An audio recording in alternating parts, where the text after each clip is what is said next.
Bonjour à tous. Aujourd'hui, nous abordons une toute nouvelle notion sur la diagonalisation des matrices.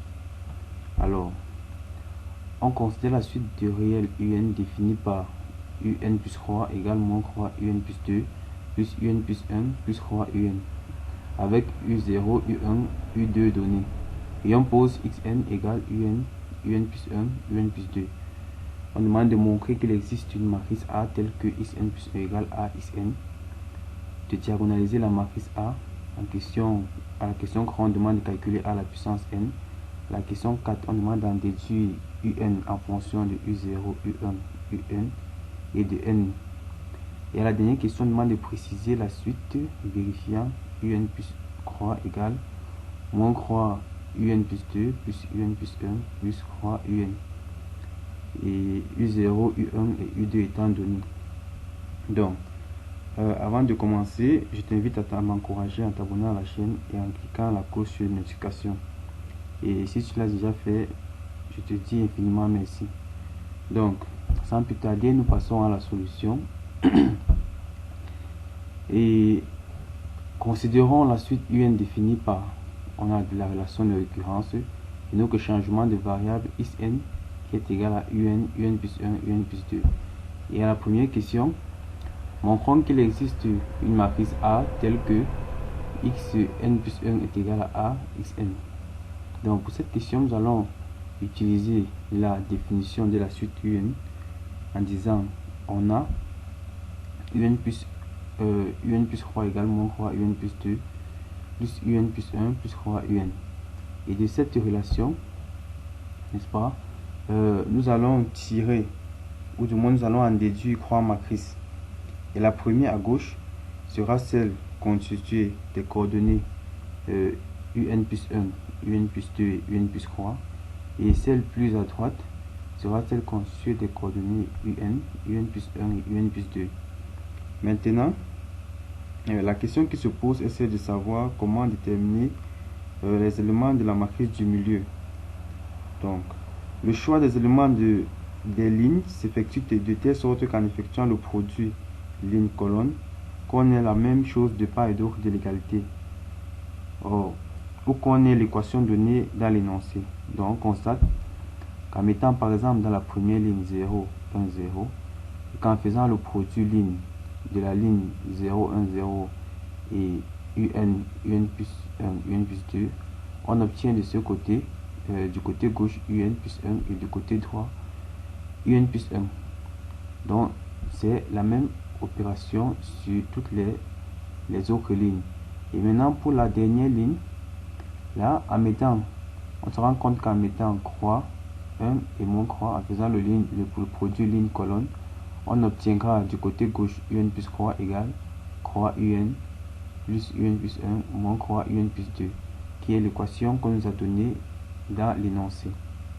Donc, Xn plus 1 est égal à UN plus 1, UN plus 2 et UN plus croix, d'après le changement de variable qu'on nous a donné au départ.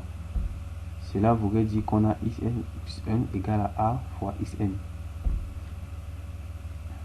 Donc il existe une matrice A telle que Xn plus 1 est égal à A Xn, avec A égale la matrice 0, 0 croix, 1, 0, 1, 0, 1, moins croix. Donc, passons tout de suite à la deuxième question qui est la diagonalisation de la matrice A. Donc, diagonalisons la matrice A. Maintenant, pour cette étape, la diagonalisation d'une matrice passe par 4 étapes essentielles. La première étape est la détermination des valeurs propres. La deuxième, c'est la détermination des sous-espaces vectoriels propres et des vecteurs propres. La troisième est la détermination de la matrice de passage. Et enfin, la dernière, la détermination de la matrice diagonale. Donc, sans plus tarder, nous passons à la détermination des valeurs propres. Soit lambda la valeur propre associée au vecteur propre U de coordonnées x, y, z. On a f de u égale à lambda u. Là, c'est la définition. Ça, c'est la relation qui lie la valeur propre et le vecteur propre. Donc, f de u égale à lambda u équivaut à dire qu'on a a fois u égale à lambda u. ce qui veut dire qu'on a ce produit de matrice et qui nous permet d'aboutir au système S. Voilà. Pourquoi est-ce que je détermine d'abord ce système? Nous allons le voir un peu plus loin. Après que nous ayons déterminé ce système, nous passons à la détermination du polynôme caractéristique. Le polynôme caractéristique, noté P, P de lambda est encore égal au déterminant de A moins lambda identité. Voilà. Maintenant, comment déterminer A moins lambda identité? A moins lambda identité n'est rien d'autre que la matrice du système, la matrice principale du système S. Donc, calculer P de lambda revient encore à calculer le déterminant de la matrice du système S, que nous allons effectuer en utilisant la méthode ou la mnémotechnique de Sarius. Voilà. Sarius dit que lorsqu'on veut calculer le déterminant d'une matrice, on prend les deux premières colonnes qu'on rabat du côté droit. Voilà, et on effectue le produit des diagonales dans le sens 3, si on peut le dire ainsi. Voilà, la somme du produit des diagonales dans le sens 3 moins la somme du produit des diagonales dans le sens gauche en fait. Voilà, ce qui nous permet d'obtenir lambda carré facteur de moins lambda moins croix plus 0 moins, qui est le moins de la formule, facteur de 0 moins lambda plus 0. Voilà. Ou encore, et petite remarque, lorsque vous êtes ici, n'ayez pas l'habitude de développer, pensez plutôt à factoriser. Compte tenu du temps, il serait judicieux plutôt de factoriser que de développer, parce que même après avoir développé, vous serez toujours appelé à factoriser. Donc le mieux serait de factoriser une seule fois. Donc nous reprenons caractéristique P de lambda est égal à lambda plus croix moins lambda carré plus 1. Vous vous demandez pourquoi est-ce qu'on détermine le polynôme caractéristique. C'est ce que nous allons voir maintenant. Donc la valeur propre lambda est la solution de l'équation P de lambda égale à 0. Donc vous comprenez maintenant qu'on ne pouvait déterminer lambda sans passer par le polynôme caractéristique. Maintenant, nous allons résoudre l'équation P de lambda égale à 0, c'est-à-dire lambda plus croix facteur de moins lambda carré plus 1 égale à 0. C'est-à-dire lambda égale à moins croix, ou lambda égale à moins 1, ou lambda égale à 1. Donc, les valeurs propres sont lambda 1 égale à moins croix, lambda 2 égale à moins 1, lambda croix égale 1. Petite remarque, les valeurs propres lambda 1, lambda 2 et lambda croix étant toutes distinctes, dont la matrice A est diagonalisable. C'est une petite question qu'on pose généralement lors des examens. Après le calcul des valeurs propres, on vous demande d'en déduire que la matrice est diagonalisable. Donc il suffit juste de dire ou de vérifier que les valeurs propres sont toutes distinctes. Et là, si c'est le cas, vous concluez que la matrice est diagonalisable. Donc, nous passons au petit b, qui est la détermination des sous-espaces vectoriels propres et des vecteurs propres. Donc, on utilise encore notre système S. Vous voyez l'importance de déterminer le système S un peu plus tôt, parce que vous allez l'utiliser dans la suite de l'exercice.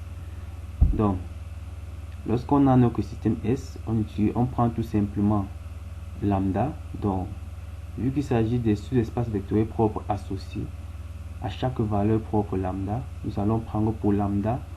Donc, pour chaque cas de figure, on va prendre pour lambda égale à moins croix, remplacer dans le système S et résoudre le système dense. Allons-y. Pour lambda égale à moins croix, on remplace lambda par moins croix dans le système S. Ça nous permet d'obtenir ce système d'équation. Voilà. Et lorsqu'on a un système tel que celui-ci, il serait judicieux, généralement, de considérer uniquement deux des équations, deux parmi les croix, et considérer l'équation la plus longue, ou du moins l'équation qui a le plus de variables, comme étant l'équation de vérification. Donc, notre système équivaut à, notre système implique 3x égale à moins y. Donc, j'ai considéré les deux premières équations et j'ai fait traverser y et z de l'autre côté de l'égalité. Donc, là, lorsque j'ai fait traverser x, y et z de l'autre côté de l'égalité, on a obtenu un système de deux équations à 3 inconnus. Donc il y avait une inconnue de Crow. Et j'ai considéré l'inconnu y comme étant l'inconnu de Crow. C'est pourquoi j'ai posé y étant égal à alpha. Et voilà, lorsqu'on a y égal à alpha, on tire tout simplement z égale à moins 3 alpha et x égale à moins 1 tiers de alpha. Avec bien évidemment alpha appartenant à R. Donc, si on veut mettre sur la forme matricielle, on met alpha en facteur. Donc, on aura x, y de ce côté et de l'autre côté alpha facteur de moins 1 tiers 1 moins 3. C'est-à-dire U, voilà, est égal à alpha fois E1 avec E1 égale moins 3, moins 1 tiers 1 et moins 3. Donc, dans l'ensemble des vecteurs propres associés à la valeur propre lambda égale à moins 3 est une droite vectorielle dont une base est E1 de coordonnées moins 1 tiers 1 et moins 3. Voilà, donc on a déterminé le sous-espace vectoriel propre. En d'autres termes, le sous-espace vectoriel propre associé à la valeur propre lambda égale à moins 3 et l'ensemble de ou du moins est engendré par le vecteur E1. Oui. Donc nous passons maintenant pour lambda égale à moins 1. On remplace toujours dans notre système S et on obtient ce système de 3 équations. Et comme toujours, on considère les deux premières équations. Voilà, et on considère la dernière qui est la plus longue ou encore qui est celle qui a toutes les variables comme étant l'équation de vérification. Cela nous entraîne à x égale à moins y et y égale à moins z. En posant z comme étant la constante supplémentaire, on a x égale à bêta, y égale à moins bêta et z égale à bêta, bêta appartenant à R. Soit x, y égale à bêta facteur de 1 moins 1, 1. Soit u égale à bêta E2 avec E2 égale à 1 moins 1, 1. Donc l'ensemble des vecteurs propres associés à la valeur propre lambda égale à moins 1 est une droite vectorielle. Une droite vectorielle, pourquoi? Parce que cet ensemble est engendré par un seul vecteur.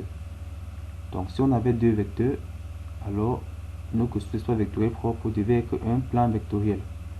Et lorsqu'on a 3 vecteurs, alors le sous-espace vectoriel propre n'est rien d'autre que l'ensemble tout entier, ou du moins, si nous travaillons dans R au cube, c'est R au cube en fait. C'est une petite remarque. Nous passons maintenant pour lambda égale à 1. Voilà. On remplace toujours dans notre équation, dans notre système, et on considère les deux premières équations comme d'habitude, c'est-à-dire ce qui entraîne y égale à x et z égale à y. Soit en posant y égale à ou du moins z égale à gamma, on a x égale à gamma, y égale à gamma et z égale à gamma. C'est-à-dire x, y égale à gamma facteur de 1, 1, 1. Soit u égale à gamma e croix avec e croix égale 1, 1, 1. Donc l'ensemble des vecteurs propres associés à la valeur propre lambda égale à 1 est une droite vectorielle dont une base est e croix de coordonnées 1, 1, 1. Voilà. Donc vu qu'on a un seul vecteur de base, c'est une droite vectorielle. Les vecteurs propres associés aux valeurs propres lambda 1, lambda 2 et lambda 3 sont respectivement. Voilà, vu qu'on a fini avec la détermination des sous-espaces vectoriels propres, on en déduit les vecteurs propres associés. Et ces vecteurs propres ne sont rien d'autre que les bases obtenues, c'est-à-dire des bases des sous-espaces vectoriels propres. Donc les vecteurs propres sont E1, qui est le vecteur propre associé à la valeur propre lambda 1, et E2 pour lambda 2 et E croix pour lambda 3. Donc,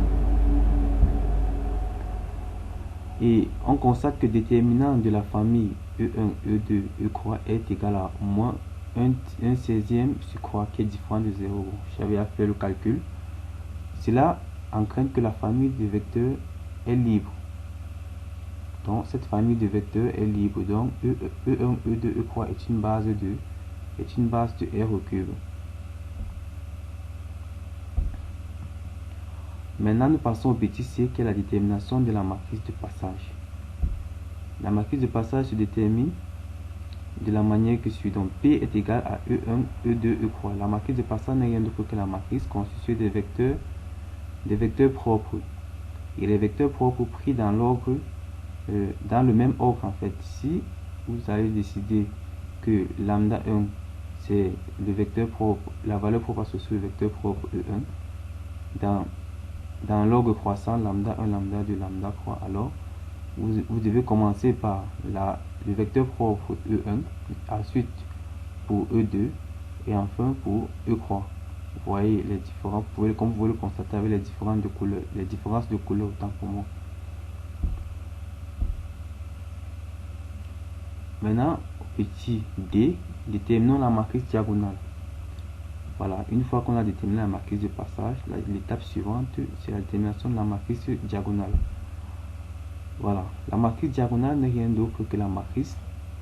Donc, seuls les éléments de la diagonale principale sont non nuls.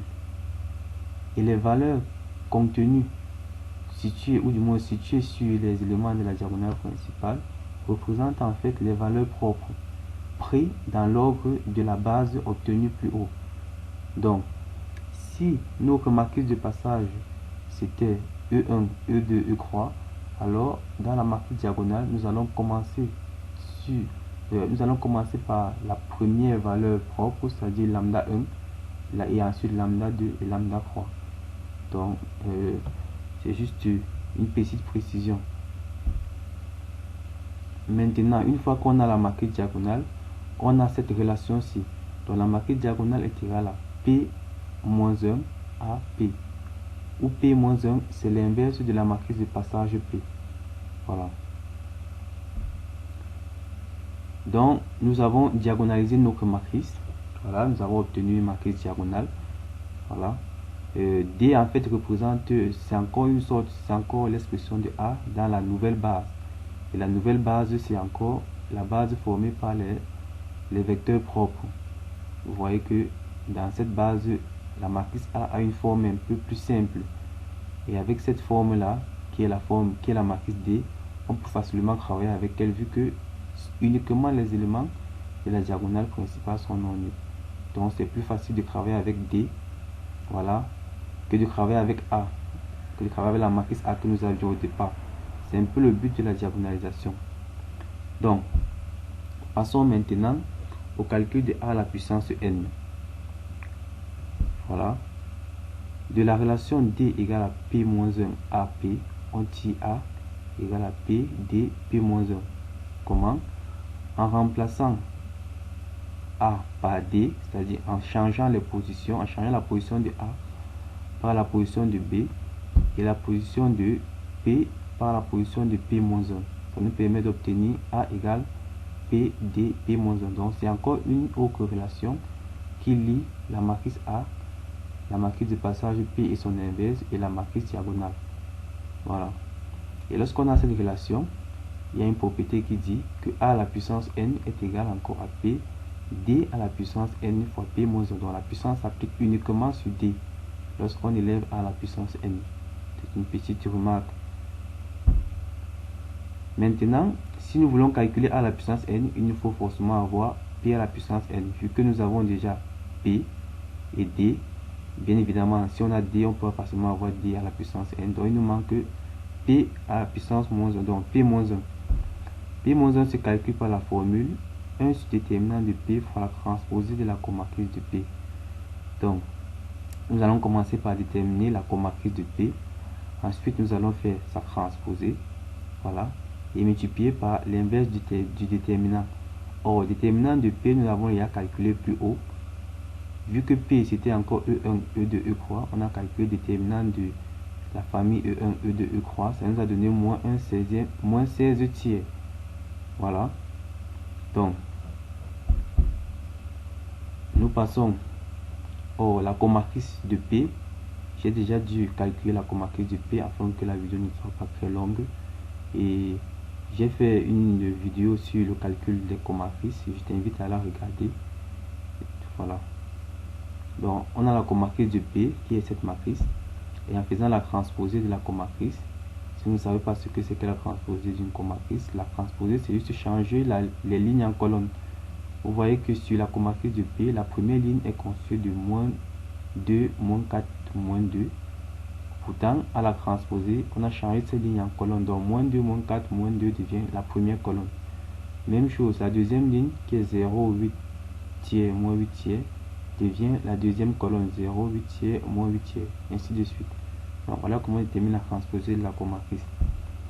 Une fois que c'est fait, voilà, on peut maintenant calculer P-1 en disant que c'est 1 sur déterminant de P. Vu que déterminant de P c'était moins 16 tiers, voilà, en faisant l'inverse, ça nous fait moins croix sur 16 fois la transposée de la comatrice. Et en effectuant le produit et en mettant 1 huitième en facteur, on obtient P-1 égale 1 huitième facteur de la matrice constituée de croix 6, 1, 0, moins 4, 4, moins croix, moins 2, 1. Voilà. Maintenant, vu que nous avons déjà P-1, nous pouvons aisément calculer A à la puissance N. Voilà, en utilisant toujours nos corrélations obtenues plus haut, A à la puissance N égale à P, D à la puissance N, P-1. Donc là, il s'agit de faire un produit matriciel. Voilà. Et ici, vous avez le choix entre faire le produit des deux premières matrices. Le résultat obtenu, n'est-ce pas? Vous aurez une matrice, vu que le produit d'une matrice est une matrice. Le résultat obtenu, vous allez le poser au côté droit de la troisième matrice en fait. Donc, vous allez garder les positions. Si vous avez décidé de prendre les deux premières matrices et d'effectuer leur produit, le résultat obtenu, vous le posez du côté gauche, autant pour moi, du côté gauche. Et vous effectuez une seconde fois le produit de la matrice obtenue avec la dernière matrice. Soit vous prenez les deux dernières matrices, c'est-à-dire D et P-1, vous effectuez le produit, le résultat obtenu, vous mettez au côté droit de P et vous effectuez encore le produit des deux matrices. Voilà. Donc pour nous simplifier les calculs, j'ai dû déterminer A à la puissance N. Je vous invite à le faire vous-même à la maison pour vous exercer. Voilà. Donc, voilà la valeur de A à la puissance N demandée. Maintenant, nous passons à la quatrième question. Déduisons en UN en fonction de U0, U1 et U2 et N. Donc, on a Xn plus 1 égale à A fois Xn. Si vous vous souvenez de la relation qu'on a obtenue à la question 1. Ça, c'est d'après la question 1. Or, cette relation, elle vous rappelle également la forme d'une suite géométrique de raison A. Donc là, c'est la relation qui existe entre deux termes consécutifs d'une suite géométrique de raison A. Or, si vous vous souvenez de votre cours en première, on a dit que cette relation pouvait encore se mettre sous cette forme. Xn égale A à la puissance n fois x0. Donc, vous pouvez exprimer le nème terme et le premier terme en mettant la raison à la puissance n. Et ici, x0, d'après le changement de variable qu'on a fait au départ, x0 sera u0, u1 et u2. Donc, voilà, on remplace chacun par sa valeur, on remplace xn par sa valeur, on remplace an obtenu à la question 3 et on remplace u0 par sa valeur. Et on effectue le produit ligne-colonne. Ligne-colonne, donc un du côté gauche doit être égal à 1 huitième du produit de la première ligne fois x0, c'est-à-dire u0, u1 et u2. Donc, cela nous permet d'obtenir un égale, vu qu'on nous a demandé de déduire un en fonction de u0, u1, u2 et un, donc on va uniquement faire le produit de la première ligne et de la colonne u0, u1, un. Voilà. On se limite bien qu'à un. Donc voilà la valeur de un en fonction de n, u0, u1 et u2. Donc, nous passons à la dernière question. Précisons la suite vérifiant un plus croix égale moins croix un plus 2 plus un plus 1 plus croix un. Et u0, u1 et u2 étant donné cette fois-ci. Donc, on se sert de la relation obtenue à la question 4 de un et on remplace tout simplement u0, u1, u2 par leur valeur. Et on regroupe et on ordonne tout simplement. Lorsque c'est fait, on obtient un égal à 1 huitième de cette valeur là. Donc en regroupant, Donc nous avons d'abord remplacé U0, U1 et U2 par leur valeur, et en regroupant et en ordonnant, on obtient UN égale 1 huitième facteur de moins 2 facteur de moins 3 à la puissance n plus 8 facteur de moins 1 à la puissance n plus 2. Donc voilà la valeur de UN. Donc on peut s'amuser à vérifier si la relation que nous avons obtenue est vraie, remplaçant par exemple n par 0, donc en calculant par exemple U0. Là nous aurons 1 huitième facteur de moins 2, voilà, parce que moins 3 à la puissance 0 c'est 1, on aura moins 2 plus 8, moins 2 plus 8 ça fait moins 2 plus 8, on a moins 6, n'est-ce pas, plus 2, non, moins 2 plus 8, ça fait moins 6,